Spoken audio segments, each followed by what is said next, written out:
তুমি কার সাথে বিয়ে দিচ্ছে? তো একদমই মূর্খ ছেলে, তোর কিচ্ছুই জানে না। এর তো 10 বিঘা জমি আছে।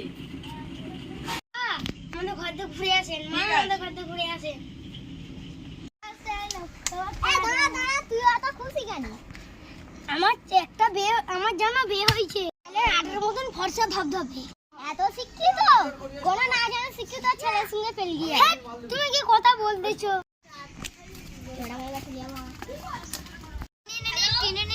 হ্যালো, রকি নেই? রকি তো হেঁটে গেছে মাঠে, কখনই কাজ করতে গিয়ে দুপুর পেরিয়ে গেল, এখনো তো আসছে না। আসলে ফোন করতে বলবে তো? ঠিক আছে, বাড়ি যাই, কাজ তো শেষ।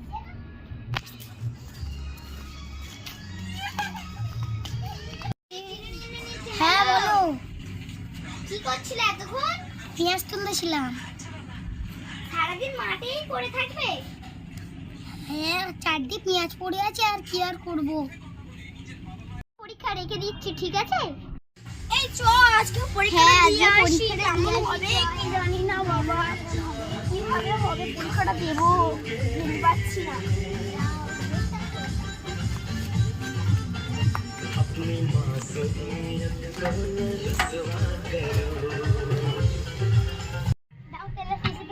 তুই তা যাস কোন আগে দেখ, সোনা থেকে কিসের জন্য ফোন করেছিল? ও কথা, তুই গাটা ধুয়ে এসে চারটি খেয়ে তারপরে যাবো। এনে ঢালে যা। আমার বউয়ের কাছে দেখছি, বউয়ের কাছে। তোমার শ্বশুর বাড়ি মনে হচ্ছে? না, এই তো স্কুল। শ্বশুর বাড়ি হবে কেন? তাহলে এইখানে কেন ঢুকছো? কেন আমার বউকে ডাব দেবো। সম্বাদা ঢুকাছে, এখন কি হবে না কিছু? জানো, আমার বউ একটু টানা হাতে ইংলিশে লিখতে পারে। এখানে তো সব মেয়েরাই তো লিখতে পারে। ডাব এনেছি। বন্ধুদের জন্য কিনে, বন্ধুদের জন্য কিনে। হ্যাঁ, আমি তো তোমার জন্য এনেছি, আমি বন্ধুদেরকে দেবো কেন? বন্ধুদের জন্য কিনো না। না, বন্ধুদের জন্য তোমার দুটো লাগলে বললো, তোমাদেরকে দেবো, ওকে দেবো না। বন্ধুদের জন্য কিনো না। আমাদের দিতে হবে না রে।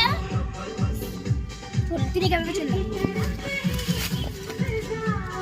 কি হলো?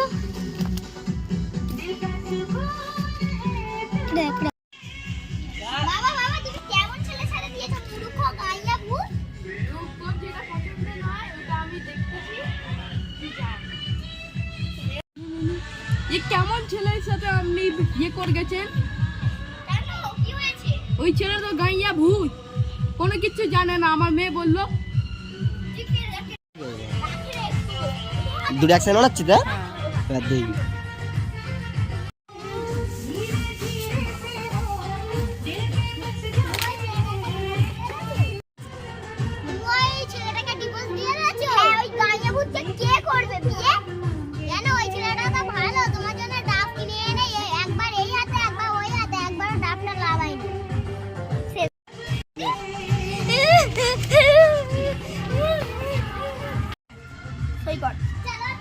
যা বলবে তাই করবো, যা।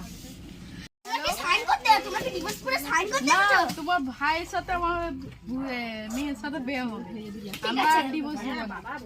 হ্যালো গাইস, কেমন লাগলো? দেখুন, লাইক করুন।